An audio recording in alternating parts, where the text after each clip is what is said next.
மத்தேயு 11வது அதிகாரம் 28வது வசனம். மத்தேயு 11:28. நான் உங்களுக்கு இளைப்பாறுதல் தருவேன் என்று நம்முடைய ஆண்டவராகிய இயேசு சொன்ன வார்த்தையை இந்த மாதத்தின் வாக்குத்தத்தமாக நாம் எடுத்துக்கொண்டு தியானிக்க போகிறோம். நம்முடைய ஆண்டவர் நமக்கு இளைப்பாறுதலை தருகிறவர். ஆங்கிலத்தில் ரெஸ்ட் அப்படின்னு வருது. நம்ம வாழ்கிற உலகம் ரெஸ்ட்லெஸ் வேர்ல்டு, ரெஸ்ட்லெஸ்ஸான உலகம். அந்த வார்த்தையை நீங்கள் கேள்விப்பட்டிருக்கிறீங்களா? ரெஸ்ட்லெஸ் அப்படிங்கிற வார்த்தை ஒரு மாதிரி இந்த மன உளைச்சலாக இருக்கிற நேரங்களில் நம்ம அப்படி சொல்கிறது உண்டு, ரெஸ்ட்லெஸ்ஸாக இருக்குது அப்படின்னு. காரணம் ஒரே ஓட்டம்தான். ஓடினாலே நமக்கு இளைக்க தானே செய்யும். அது மாதிரி நம்ம சரீரமும் ஓடுது, நம்ம மனசும் தாறுமாறாக ஓடுது. அதனால் ஒரு மாதிரி ரெஸ்ட்லெஸ்ஸாக இருக்கிறோம். நான் சிறு பிள்ளையாக இருந்தபோது ஞாயிற்றுக்கிழமை காலையில் முதல் ஆராதனை திருத்தங்கள், ரெண்டாவது ஆராதனை சிவகாசி. முதல் ஆராதனை 8 மணிக்கு தொடங்கும். நாங்கள் கீபோர்டு வாசிப்போம், அப்போ இசைக்கருவிகளை வாசிப்போம். பள்ளியில் படித்து கொண்டிருந்த நாட்கள். ஒர்ஷிப் 1 மணி நேரம் நடக்கும், முடிச்சுட்டு அதுக்கப்புறம் காணிக்க பாட்டு வரைக்கும் இருப்போம், 9:20 அந்த மாதிரி. அதுக்கப்புறம் புறப்பட்டு நாங்கள் சிவகாசிக்கு போவோம். சிவகாசியில் 10:30 ஆராதனை. ஸோ இங்கே 9:30 முடித்து 10:30 அங்கே போவோம். சைக்கிளில் தான் போவோம். ஞாயிற்றுக்கிழமை ரோடு வெறிச்சோடி கிடக்கும். அதே மாதிரி தான் ஈவினிங்கும் மாலை நேரம் சிவகாசியில் தான் எல்லா மீட்டிங்கும் இருக்கும்.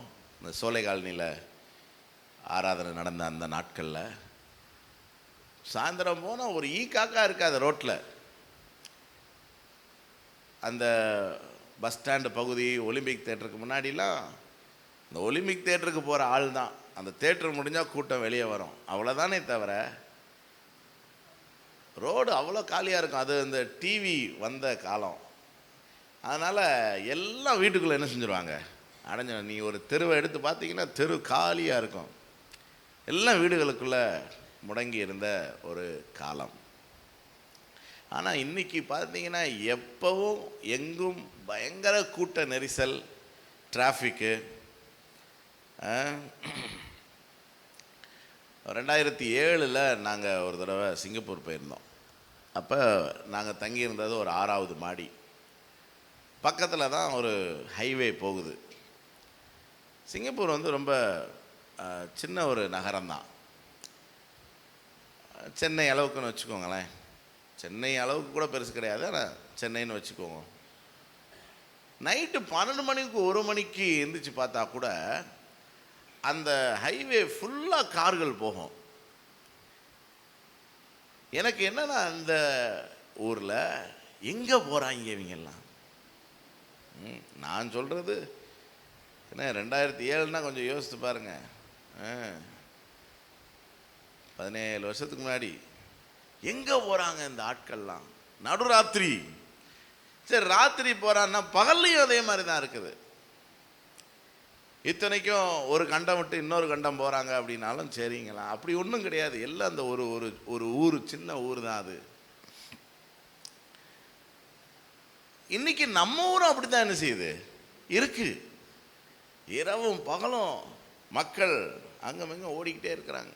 கொஞ்ச நாளைக்கு முன்னாடி ஆராதனையை முடிச்சுட்டு மதுரைக்கு ஒரு ஃபங்க்ஷன் போக வேண்டியிருந்தது. நான் அந்த டைம் கனெக்ட் பண்ணி வந்துடுவேன் அப்படின்னு சொல்லியிருந்தேன்.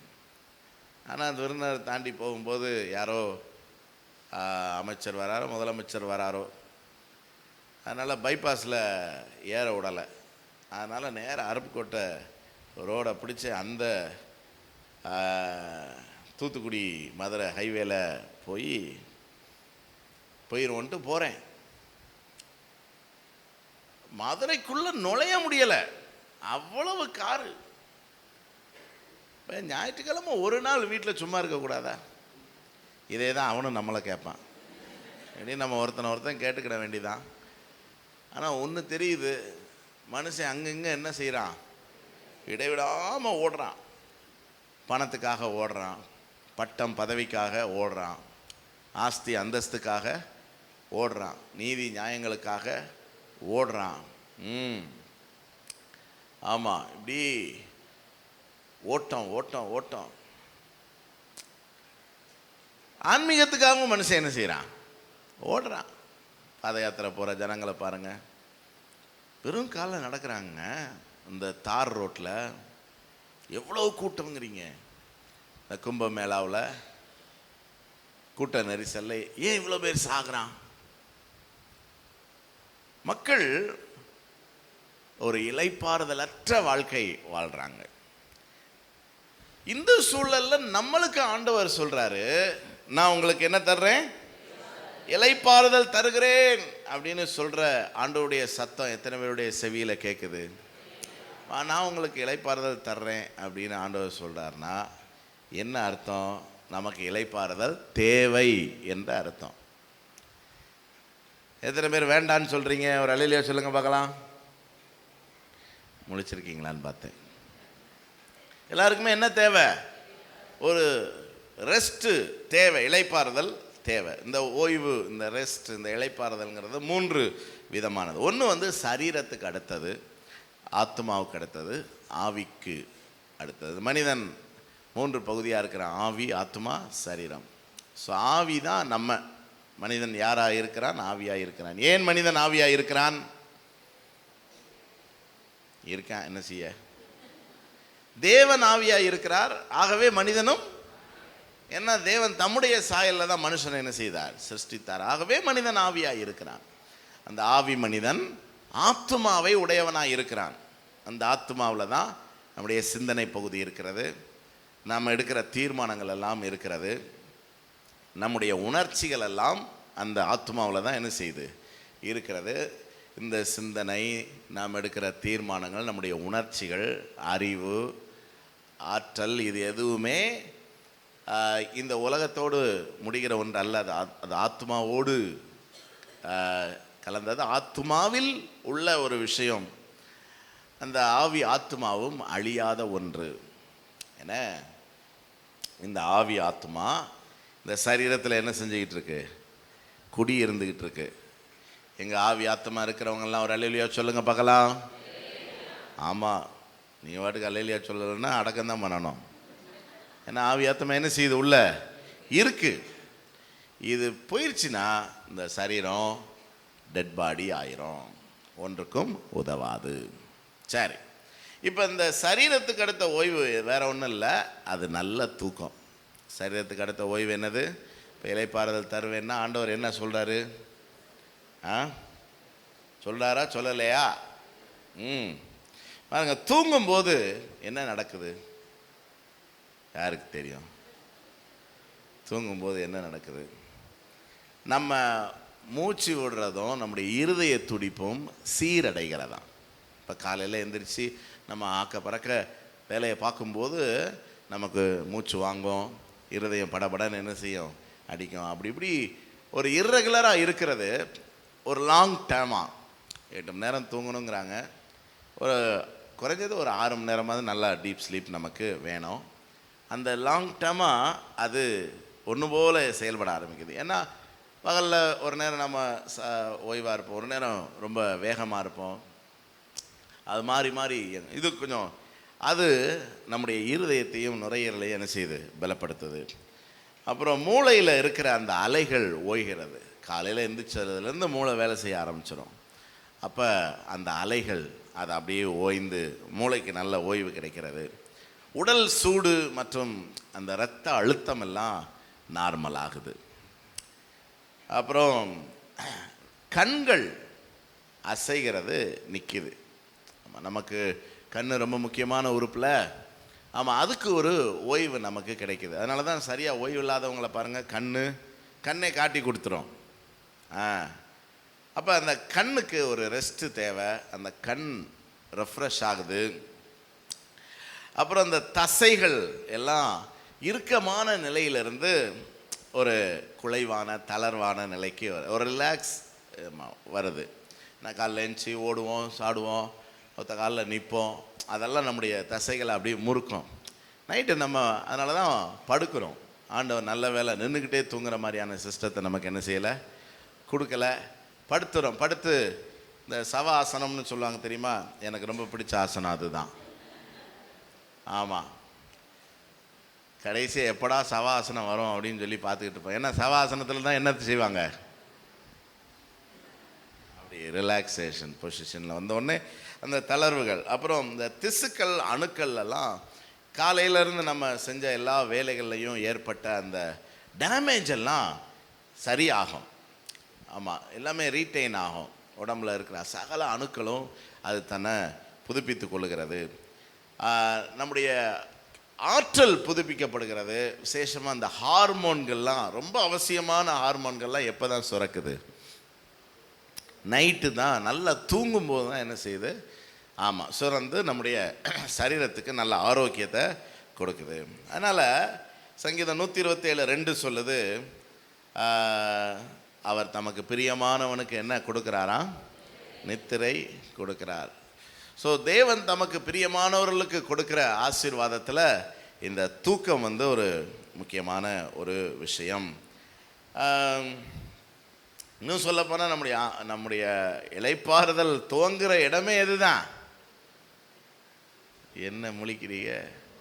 ஆமாம், தூக்கம் இல்லாமல் வேறு எந்த இளைப்பாறுதலை பற்றி நம்ம பேசுகிறதுல அர்த்தமே இல்லை. ஆனால் சில பேர் என்னைய முறைக்கிறாங்க. அது என்ன செய்ய, பலவீனம், சரீர பலவீனங்கள் நிமித்தம். அதனால் நமக்கு இந்த காலத்தில் தூக்க மாத்திரை இருக்குது. எத்தனை பேருக்கா சந்தோஷப்படுறீங்க? அதுவும் இல்லைன்னா என்ன பண்ண முடியும்? அதனால் ஏதோ ஒரு விதத்தில் நம்மளை ஆண்டவர் தூங்க வைக்கிறார் தானே. நல்ல பாடல்கள் இருக்கிறது, கேட்டுக்கிட்டே என்ன செய்யலாம், தூங்கலாம். எப்படி? ஸோ நமக்கு ஒரு வாக்கு தத்தம் இருக்குது. அந்த வாக்கு தத்தத்தை பிடித்து கொண்டு நம்ம ஆண்டவர்கிட்ட, ஆண்டவரே எனக்கு நல்ல இளைப்பாறுதலை தாங்க, நல்ல தூக்கத்தை தாங்கன்னு சொல்லி நம்ம என்ன செய்ய முடியும், ஜெபிக்க முடியும், சுதந்திரிக்க முடியும். அல்லேலூயா. ஆமாம், இப்படி தேவன் தராமல் சில விதத்தில் மனிதன் தன்னை தூங்குறதுக்கு ஆயத்தப்படுத்திக்கிறான். அதனுடைய விளைவுகள் எப்படி இருக்குன்னு பார்க்கலாமா? மாத்திரை போட்டு தூங்குனீங்கன்னு வச்சுக்கோங்களேன், நேரங்காலம் இல்லாமல் என்ன செய்யும், தூக்கம் ஒரு அசத்தம். மது போதை உட்கொள்றதுனாலையும் மனுஷன் என்ன செய்கிறான், ஆமாம், தூங்குறான். அதுக்கு வரமுறையே கிடையாது. இடம்பொருள் ஏவல் இல்லாமல் தூங்குவான். பார்த்துருக்கீங்களா உங்களுக்கு?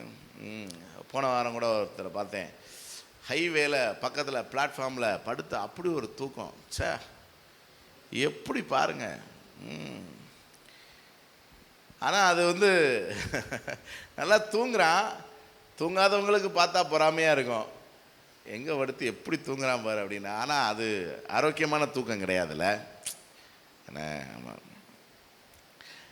செல்ஃபோன் பார்த்துக்கிட்டே தூங்குனீங்கன்னா, நம்ம தூங்குனதுக்கப்புறமும் செல்ஃபோன் காட்சி அப்படி தொடர்ந்துக்கிட்டே என்ன செய்யும், இருக்கும். ஆமாம், உங்கள் எக்ஸ்பீரியன்ஸான்னு கேட்காதீங்க, இது ஆவியில் கிடைச்ச வெளிப்பாடு. எதையாவது யோசிச்சுக்கிட்டே நீங்கள் தூங்குனீங்கன்னு வச்சுக்கோங்களேன், நைட்டு சொப்பனத்தில் நம்மளை பாடாப்படுத்தும். அதான் தொல்லையின் திரட்சியினால் சொப்பனங்கள் வருதுன்னு சொல்லியிருக்கிறது. அதனால தான் தூங்கும்போது எதையும் யோசிக்கக்கூடாதுன்னு சொல்கிறாங்க.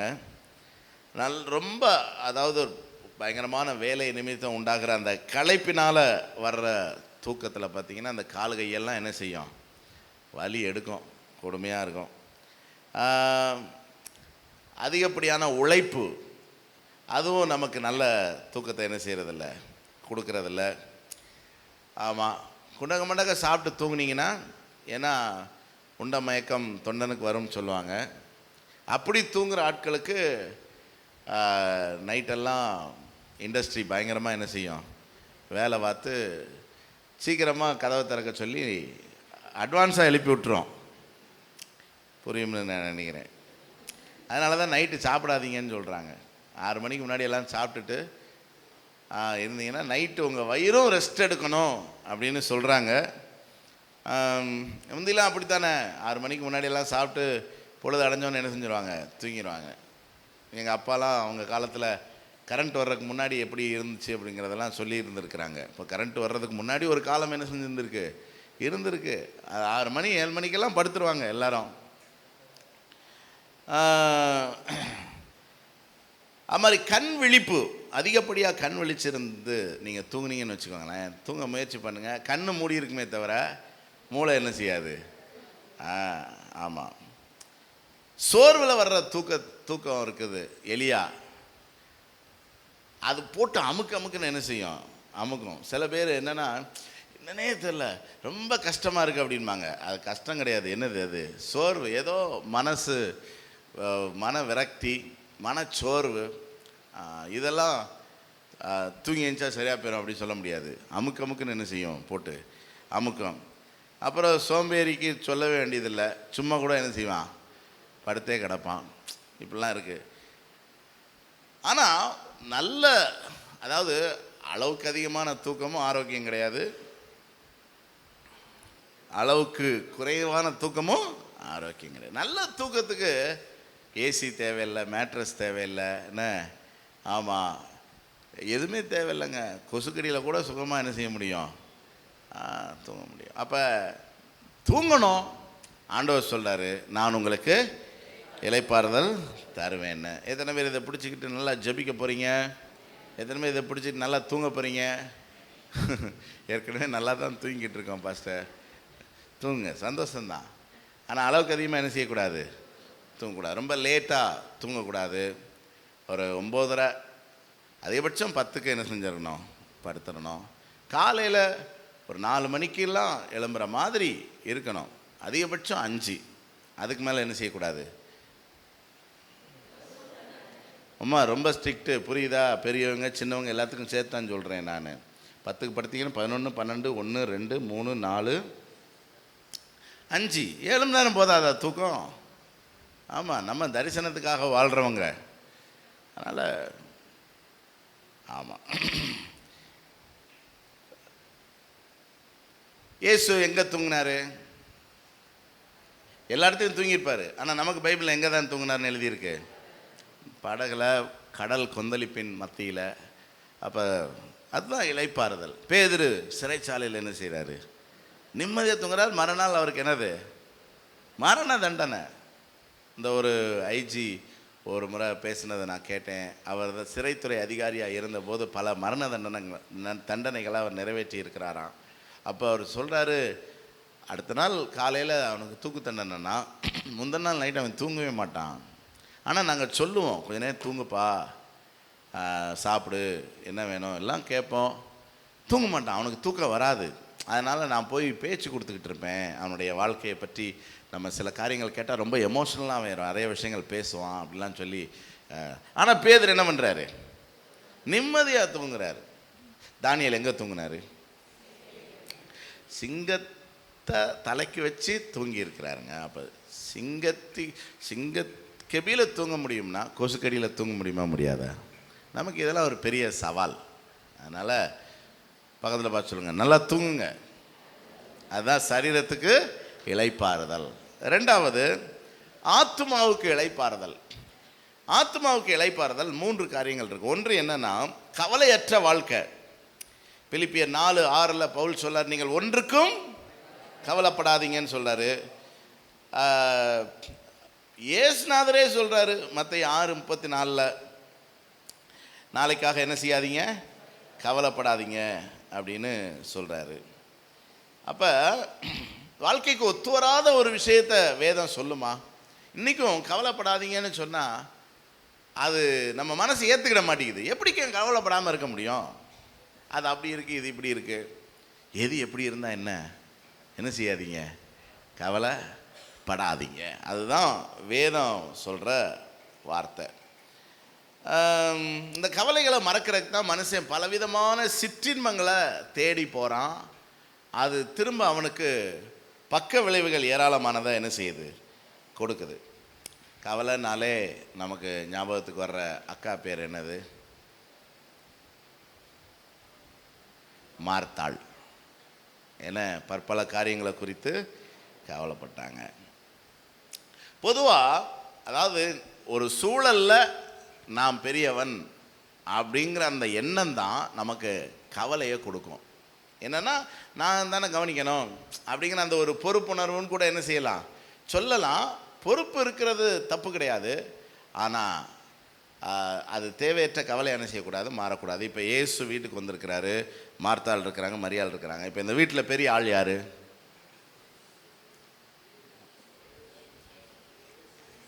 இயேசு. மரியாள் என்ன பண்ணுறாங்க? அவருடைய பாதத்தில் உட்காந்துருக்கேன், ஏன்னா அவர் பெரியவர், அவர் பார்த்துக்கிடுவார் அப்படின்ட்டு. ஆனால் மார்த்தாள் என்ன பண்ணுறாங்க?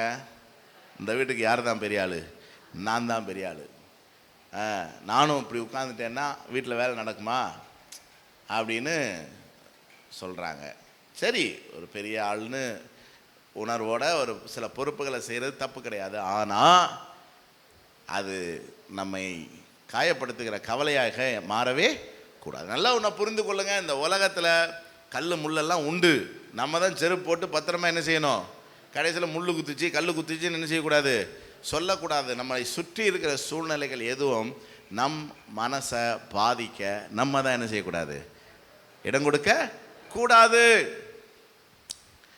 அப்போ இந்த அக்கா என்னமோ செய்யறதுக்கு முயற்சி பண்ணியிருக்குதா, அது அடி பிடிச்சிருச்சு. அப்போ என்ன செய்யணும்? தூக்கி பாத்திரங்களை ஒரு இடத்துல போட்டுட்டு வந்து முந்தானியை சொருகிட்டு என்ன செய்யணும்? உட்காரணும். என்ன மார்த்தாள் உட்காந்துட்ட? ஆமாங்க, நீங்கள் வந்த நேரம் ஒன்றும் என்ன செய்ய மாட்டேங்கி வரமாட்டேங்குது, அதனால் சும்மா எல்லாத்தையும் போட்டுட்டு வந்துட்டேன். அவ்வளோதான், போட்டுரு. அதை எதுக்கு தலையில் போட்டுக்கிட்டு, அதை எதுக்கு இருதயத்துக்குள்ளே வச்சுக்கிட்டு? தூக்கி என்ன செய்யுங்க, கர்த்தர் மேல் பாரத்தை வைத்து விடு. இப்போ நம்ம அது அந்த அந்த அந்த அந்த ஒரு எண்ணம் தான். நான் இல்லைன்னா என்ன, நம்ம என்ன இது, நம்ம வாழ்கிற காலத்துக்கு முன்னாடி நம்ம இருந்தோமா? ஆனால் இந்த உலகம் இருந்துச்சுல, நம்ம வாழ்ந்துக்கிட்டு இருக்கிற காலத்துக்கு அப்புறம் இருப்போமா? உலகம் இருக்குமா இருக்காதா? அம்மா ஜெயலலிதாவே 20,000 கோடியை கொடுத்துட்டு சம்முன்னு போயிடுச்சு. நமக்கு என்ன பாருங்கள், 20,000 கோடி அது சுமக்கிற வரைக்கும் பாவம் என்ன தவியாக தவிச்சிருக்கோம். இப்போ இளைப்பாறுகிறது. Rest in peace. கவனிங்க, இன்னைக்கு நீங்கள் நல்லா இளைப்பாருனா வாழலாம், இல்லாட்டினா சீக்கிரம் ரெஸ்ட் எடுக்கிறதுக்கு எங்கே தான் போகணும்? எது உங்களுக்கு பிடிச்சிருக்கு? இளைப்பாறுதலா ஒன்றுக்கு என்ன செய்யாதீங்க. இயேசு உங்கள் வாழ்க்கையில் இருக்கிறாரா இல்லையா? யார் பெரியவர்? இயேசு. அவர் எல்லாம் என்ன செய்வார்? நம்மளால் என்ன முடியுமோ அதை செய்யணும். முடியாத காரியத்தை ஆண்டவர் கரத்தில் ஒப்பு கொடுத்துட்டு ஓய்வெடுத்துடணும். ரெண்டாவது, அந்த ஆத்மாவில் ஆண்டவர் தர இளைப்பாறுதல் என்னன்னா, எதையும் தாங்கும் இதயம் இருக்கா? சங்கீதம் 112:7, சங்கீதம் 112:7 துர்ச்செய்தியை கேட்கிறதுனால் நீதிமான் என்ன செய்ய மாட்டானா? அவன் இருதயம் கர்த்தரை நம்பி. அப்போ நீதிமானுக்கு துர்ச்செய்தி வருமா வராதா? வரும். ஆமாம். ஆனால் நம்ம என்ன செய்ய மாட்டோம்? பயப்பட மாட்டோம். ஏன்னா நம்ம இருதயம் யாரை நம்பி இருக்கிறது? கர்த்தரை. பாருங்க, நம்ம மன அமைதியை கெடுக்கிறதே இந்த சூழல் தான், சூழ்நிலைகள் தான்.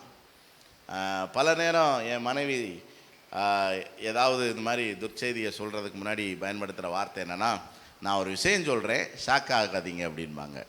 ஆனால் இன்றைக்கு வரைக்கும் அவங்களுக்கு புரியலை, நான் எதுக்குமே ஷாக் ஆகிற ஆளே கிடையாது. ஆனாலும் என் மேலே உள்ள பாசத்தில் என்னை காப்பாற்றணுங்கிறதுக்காக அவங்க முதல்ல டிஸ்க்ளைமர் போட்டுருவாங்க. இப்போ நான் சொல்ல போகிற விஷயம் உங்களை பேர் அதிர்ச்சிக்குள் ஆக்க போகிறது. ஆனால் பைபிள் சொல்லியிருக்கிறது, ஆண்டவருடைய பிள்ளை ஷாக்கே என்ன செய்யக்கூடாது, ஆகக்கூடாது. நீங்கள் ஒரு மோசமான துர்ச்செய்தியை மற்றவங்களுக்கு சொல்கிறதுக்கு கூட ஃபோன் பண்ணுறீங்கன்னு வச்சுக்கோங்களேன். எப்படி இருக்கிறீங்க, நல்லா இருக்கீங்களா, சரி ஒரு விஷயம் அப்படின்னு ரொம்ப கூலாக என்ன செய்யணும் சொல்லணும். ஃபோன் அந்த ஆளுக்கு ஹார்ட் அட்டாக் வந்து என்ன செஞ்சிட போகிறாரு? சொல்கிற விதம்னு ஒன்று இருக்குது. சில பேர் பாருங்கள், ஓப்பனிங்காக ரொம்ப சஸ்பென்ஸாக ஆரம்பிப்பாங்க. இங்கே ஒரு உனக்கு தெரியுமா அப்படின்பாங்க. கேட்டவுடனே நமக்கு பக்குன்னு என்ன செய்யும், நம்ம என்ன பேய் படமாக ஓட்டுறோம்? ஒன்று நல்லா விளங்கிக்கோங்க, இந்த உலகத்தில் என்ன வேணாலும் என்ன செய்யலாம், நடக்கலாம். அப்படி இருக்கும் பட்சத்தில் நம்ம யாரை நம்பி இருக்கிறோம்? கர்த்தரை நம்பி இருக்கிறோம். அவருடைய அன்பு கூறுகிறவர்களுக்கு சகலமும் எப்படி நடக்குது? நன்மைக்கு ஏதுவாகவே நடக்கிறது. அதனால் நம்ம ஷாக் ஆகணுங்கிற அவசியம் இந்த இது வந்து யார் அப்படின்னா, அந்த ரொம்ப உணர்ச்சி வசப்படுகிறவர்கள் இருப்பாங்க, எமோஷ்னலாக ரொம்ப பலவீனமானவங்க. அவங்களுக்கு இந்த எமோஷ்னல் ஸ்டெபிலிட்டி என்ன செய்யாது. சந்தோஷப்பட்டால் ஓவராக என்ன செய்வாங்க, சந்தோஷப்படுவாங்க. துக்கப்பட்டால் ஓவராக துக்கப்படுவாங்க. எதுவுமே ஓவராக என்ன செய்யக்கூடாது, இருக்கக்கூடாது. சந்தோஷமாக சந்தோஷம், துக்கமாக ஓகே, அவ்வளோதான். அப்படி ஒரு நிலைப்பாடு நமக்கு வேணும். ஏன்னா பவுல் அப்போஸ்தலன் நல்ல ஒரு முன்மாதிரி. அவர் சொல்றார், என் நிலைமையிலும் மனரம்யமாக இருக்க கற்றுக்கொண்டேன். பிலிப்பியர் 4:11 வாசித்து பார்த்தீங்கன்னா, ஆமாம், என் நிலைமையிலும் மனரம்யமாக இருக்க ஆண்டவர் நமக்கு இந்த எமோஷ்னல் ஸ்டெபிலிட்டி என்ன செய்கிறாரு, கொடுக்குறார். சில பேர் அதனால தான் சில பேர் இந்த மாதிரி பலவீனமானவங்க சந்தோஷமாக இருந்தாலும் அவங்களுக்கு தூக்கம் வராது. அதையே நினச்சி என்ன செஞ்சுக்கிட்டு இருப்பாங்க, துக்கமாக இருந்தால் சுத்தமாக வராது. அப்படி இருக்கக்கூடாது. சந்தோஷமாக இருந்தாலும் சரி, துக்கமாக இருந்தாலும் சரி, நம்ம ஒரே மாதிரி மனநிலை. அதுக்குன்னு புத்தர் மாதிரி என்ன செஞ்சிடக்கூடாது, அப்படி இறுகிடக்கூடாது. என்ன சந்தோஷமாக இருக்கிற சந்தோஷமாக, துக்கமாக இருக்கிற நேரம் அப்படி இருக்கிறோம். ஆனால் மனசு என்ன செய்யக்கூடாது, திடனாய் இருக்க வேண்டும். அல்லேலூயா. மூணாவது இந்த ஆத்மாவில் இருக்கிற இளைப்பாறுதல் பொறுமை. சங்கீதம் 40:1 கர்த்தருக்காக தாவீதின் பொறுமை எதற்காக, ஜெபத்துக்கு பதிலை பெற்றுக்கொள்ளும்படியாக. கர்த்தருக்காக பொறுமையுடன் காத்திருந்தேன், அவரின் கூப்பிடுதலை. எத்தனை பேர் பலவிதமான காரியங்களுக்காக ஜெபம் பண்ணிக்கிட்டு இருக்கிறீங்க பாருங்க. நம்ம ஜெபம் பண்ணுறோம், திரும்ப ஜெபம் பண்ணும்போது நமக்குள்ள ஒரு தவிப்பு உண்டாகும். என்ன ஆண்டவர் ஜெபத்தை கேட்குறாரா இல்லையா, நமக்கு காரியம் என்ன செய்ய மாட்டேங்குது, நடக்க மாட்டேங்குது அப்படின்னு. ஆனால் ஜெபத்தில் நமக்கு விசுவாசம் வேணும்னு ஆண்டவர் சொல்கிறாரு. ஆமாம், ஆண்டவர் ஜெபத்தை கேட்குறாரா இல்லையா, ஜெபத்துக்கு பதில் கொடுப்பாரா இல்லையா. ஆனால் அவர் எல்லாவற்றையும் அதனதின் காலத்தில் செய்கிற தேவன். அதனால் நிச்சயம் நம்ம ஆண்டவருக்காக பொறுமையோடு என்ன செய்யணும், காத்திருக்கணும். பொறுமை தேவை. பொறுமை இல்லைன்னா நமக்கு அந்த இளைப்பாறுதல் என்ன செய்யாது. ஆமாம், யோபுவின் பொறுமை யாக்கோபு 5:11 வாசித்து பார்த்தீங்கன்னா, யோபுவின் பொறுமையை குறித்து நீங்கள் கேள்விப்பட்டிருக்கிறீங்க. அவனுடைய பொறுமை உபத்திரவத்தில் பொறுமை. பாடுகள், உபத்திரவம் எல்லாமே கடந்து போகக்கூடிய ஒன்று தான். ஏன்னா இப்போ கூட பாருங்கள், சில பேருக்கு பயங்கரமான தூக்கம் போராடுது. இன்னொரு பக்கம் பாஸ்டர் என்ன செய்கிறாரு, போராடுறாரு. ஆனால் இதுக்கு ஒரு முடிவு உண்டா இல்லையா. இது மாதிரி தான் வாழ்க்கையில் வர்ற எல்லா போராட்டங்களுக்கும் என்ன உண்டு. எத்தனை பேர் விசுவாசிக்கிறீங்க. ஆமாம், ஒரு காயப்பட்டிருக்கிறோம், ஒரு அடிபட்டிருக்கு, ஒரு ரத்த காயம், ஏதோ ஒன்று வலிக்கும். ஆனால் அந்த வலி கொஞ்ச நாளில் என்ன செய்யும், மாறும். மாறி இருக்குதா. எத்தனை பேர் அந்த மாதிரி அனுபவிச்சிருக்கிறீங்க. அவ்வளோதான். அது மாதிரி தான் அந்த வாழ்க்கையில் எல்லா சோதனைகளுக்கும் முடிவு, உபத்திரவத்துக்கு முடிவு உண்டு. ஆனால் நம்ம எப்படி இருக்கணும், பொறுமையாக இருக்கணும். யோபுவுக்கு பொறுமை இருந்துச்சா இல்லையா. அதனால தான் அவன் இளைப்பாறுதலாக என்ன செய்யறான், நிதானமாய் பேசினான்னு ஆண்டவர் சொல்கிறாரு. யோபு இந்த உபத்திரவத்தில் எப்படி பேசினானா, அந்த ரெஸ்ட்லெஸ் ஆகிட்டோன்னு வச்சுக்கோங்களேன், நிதானம் இல்லாமல் வார்த்தை வரும், எல்லாத்தையும் தூக்கி எறிஞ்சு பேசுவோம். ஆமாம். ஆனால் யோபு நிதானமாக பேசுகிறான். காரணம் என்னென்னா, அவனுடைய ஆத்மாவில் ஆண்டவர் என்ன கொடுத்துருக்கிறாரு, இளைப்பாறுதல், பொறுமை. அது மாதிரி ஆபிரகாமுடைய பொறுமை ஆசீர்வாதத்தை சுதந்தரிப்பதற்காக. எபிரேயர் 6:15 அவன் பொறுமையாய் காத்திருந்து வாக்குத்தத்தம் பண்ணப்பட்டதை பெற்றான். ஆபிரகாமுடைய பொறுமை அவனுக்கு ஆசீர்வாதத்தை கொண்டு வந்தது. நம்மளும் சில ஆசீர்வாதங்களுக்காக எதிர்பார்த்து இருக்கிறோம். கவலைப்படாதீங்க, நிச்சயமாக அது என்ன செய்யும், கிடைக்கும். திரும்ப அந்த வசனத்தை பாருங்கள், அவன் பொறுமையாய் காத்திருந்து வாக்குத்தத்தம் பண்ணப்பட்டதை பெற்றான். ஆமாம். ஸோ இப்படி பொறுமை நமக்கு ரொம்ப அவசியம். அந்த பொறுமையை யார் தாரா, கர்த்தர் தர்றாரு. அதுதான் இளைப்பாறுதலை தர்றேன்னா, முதல்ல சரீரத்துக்கு நல்ல தூக்கத்தை ஆண்டவர் தர்றாரு. அப்புறம் ஆத்மாவுக்கு முதல்ல ஆண்டவர் என்ன தர்றாரு, கவலையற்ற வாழ்க்கையை தர்றாரு. ரெண்டாவது திடம் மனதை தர்றாரு, எதையும் தாங்கும் இதயத்தை ஆண்டவர் தர்றார். மூணாவது பொறுமை ஆண்டவர் தர்றாரு.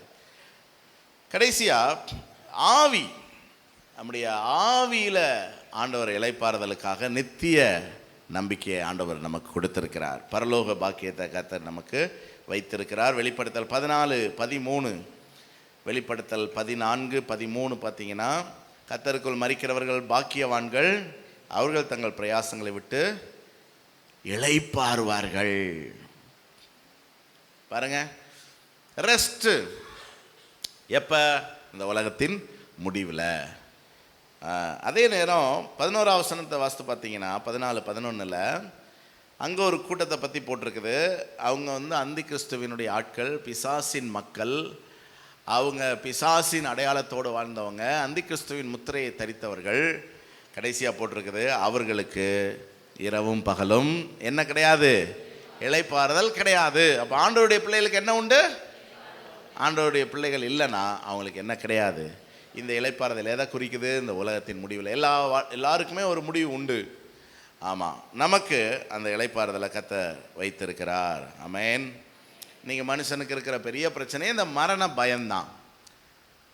ஆனால் தாவீது சொல்றாரு, நான் மரண இருளின் பள்ளத்தாக்கிலே நடந்தாலும் பயப்பட மாட்டேன், தேவரீர் என்னோடு கூட. கடைசியாக சொல்ல, நான் கர்த்தருடைய வீட்டிலே நீடித்த நாட்களாய் நிலைத்திருப்பேன். அப்போ மரணம் அது ஒரு விதமான பயத்தை நமக்கு கொடுத்தாலும் நமக்கு ஒரு நித்திய நம்பிக்கை இருக்குது. மடித்த அடுத்த வினாடி நம்ம ஒரு ஆசீர்வாதமான இடத்துல என்ன செய்ய போகிறோம்? இருக்க போகிறோம். அல்லேலூயா. ஆமாம். அதனால் இந்த விமானத்தில் பறக்கிறோம்னு வச்சுக்கோங்களேன், ஒரு சின்ன பயம் என்ன செய்யும்? இருக்கத்தான் செய்யும். ஆனாலும் சந்தோஷம் என்னென்னா, கொஞ்ச நேரத்தில் அது என்ன செஞ்சிடும்? ஒரு புது உலகத்துக்குள்ளே நம்மளை கொண்டு போய் விட்டுரும். ஆமாம் ஆமாம். அதனால் மரண பயத்திலிருந்து கர்த்தர் நமக்கு விடுதலை தர்றாருங்க. பயப்பட வேண்டிய அவசியமே இல்லை. ஸோ எத்தனை பேர் ஆண்டவர்கிட்ட இந்த மாதம் இந்த இளைப்பாறுதலை பெற்றுக்கொள்ள போகிறீங்க? முதல்ல நல்லா விளங்கிக்கோங்க, நம்ம இளைப்பாறுதலாக இருக்கணுங்கிற தேவ சித்தம். நம்ம இளைப்பாறுதலாக இல்லைன்னா நம்ம தேவனுக்கு பிரியமாக வாழ முடியாது. எல்லா பாவமும் இந்த இளைப்பாறுதல் அற்ற சூழலில் தான் வருது. இன்றைக்கி சிற்றின்பங்களை தேடி ஓடுற அத்தனை பேருக்கு என்ன இல்லை? சொல்லுங்கள் சத்தமா. இளைப்பாறுதல் இல்லை. அதனால தான் மனுஷன் எனக்கு அது வேணும் இது வேணும் அப்படி இப்படின்னு அங்கலாய்க்கிறான். நம்மளை கூட ஆண்டவர் இந்த ஆலயத்தில் கொண்டு வந்து சேர்த்து என்ன 1 மணி நேரம் 1.5 மணி நேரம் செய்தி கேட்குறதுக்கு உட்கார வச்சிருக்கிறாரா இல்லையா? யோசித்து பாருங்க. வெளியே இருக்கிறவங்க கூட கேட்பாங்க, எப்படியா நீங்கள் போய் இவ்வளோ நேரம் சர்ச்சில் இருக்கீங்க? கேட்டிருக்காங்களா யாராவது உங்கள்கிட்ட? ஏன்னா உலகத்தில் இருக்கிறவனுக்கு அவ்வளோ நேரம் பொறுமையாக இருக்க முடியாது. அவனுக்கு அப்படியே பரபரன்னு என்ன செய்யும்? இருக்கும். இப்படி இருக்கிறவன் எங்கே பரலோகத்தில் போய் இருக்க போகிறான்? அதனால் ஆண்டவர் பரலோகத்தில் நமக்கு ஒரு இளைப்பாறுதலை கொடுக்க போகிறாரு. கொஞ்சம் யோசித்து பாருங்கள். ஒரு 50 வருஷத்துக்கு முன்னாடி இந்த மனுஷன்லாம் எப்படி இருந்தான்? இப்படியா பரபரப்பாக இப்படி இருந்தாங்களா? இருந்திருக்க மாட்டாங்க என்ன? அதனால் அப்படி ஒரு வாழ்க்கையை இவ்வளவு நம்மளை சுற்றி இப்படியெல்லாம் இருந்தும் நம்ம இதை நடுவில் இளைப்பாறுதலாகத்தான் இருக்கணும்னு ஆண்டவர் சித்தம் கொண்டிருக்கிறதுனால ஜோமனி இந்த ஆசீர்வாதத்தை பெற்று இந்த மாதம் ஆண்டவருக்குள்ளே இளைப்பாறுதலாக வாழ போகிறோம். எல்லோரும் எழுந்து நின்று ஜெபம் பண்ணுவோமா? சரீரத்துக்கு அடுத்த ஓய்வு நல்ல தூக்கம்.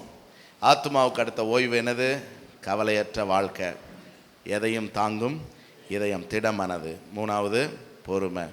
ஆவிக்கான ஓய்வு என்னது? பரலோக நம்பிக்கை, மரண பயம் இல்லாத ஒரு வாழ்க்கை. ஹல்லேலூயா. கவலை கண்ணீரெல்லாம் கம்ப்ளீட்டா மறையுதம்மா, கவலை கண்ணீரெல்லாம் கம்ப்ளீட்டா மறையுதம்மா, பயங்கள் நீங்குதம்மா பரலோகம். ஓ பயங்கள் நீங்குதம்மா பரலோகம் தெரியுதம்மா. அகிலமாளும் தெய்வம் அன்பு இதய தீபம், அகிலமாளும் தெய்வம் அன்பு இதய தீபம். இயேசு என்னோடு இருப்பதை நினைச்சிட்டா என்னுள்ளம் துள்ளுதம்மா, என்னுள்ளம் துள்ளுதம்மா. ஓ பகைமை கசப்பு எல்லாம் பனி போல மறையுதம்மா, கசப்பு எல்லாம் பாடுகள் சிலுவையெல்லாம் இனிமையாய் தோன்றுதம்மா, பாடுகள் சிலுவையெல்லாம். அகிலமாளும் தெய்வம் அன்பு இதய தீபம், அகிலமாளும் தெய்வம். உலக ஆசையெல்லாம் மறையுதம்மா. உறவு பாசமெல்லாம் குப்பையாய் தோன்றுதம்மா. உறவு பாசமெல்லாம் அகிலமாடும் தெய்வம் அன்பு இதய தெய்வம். அகிலமாடும் தெய்வம். கரங்களை தட்டி கத்தர மயப்படுத்துவோமா. ரீபா லாக்கார தலர மனன தலனமா. இளைப்பாறுதல் வருவதாக ஒவ்வொருவருக்குள்ளும். சரீரத்துக்கு அடுத்த இளைப்பாறுதல், ஆத்துமாவுக்கு அடுத்த இளைப்பாறுதல், ஆவிக்குரிய இளைப்பாறுதல் வருவதாக.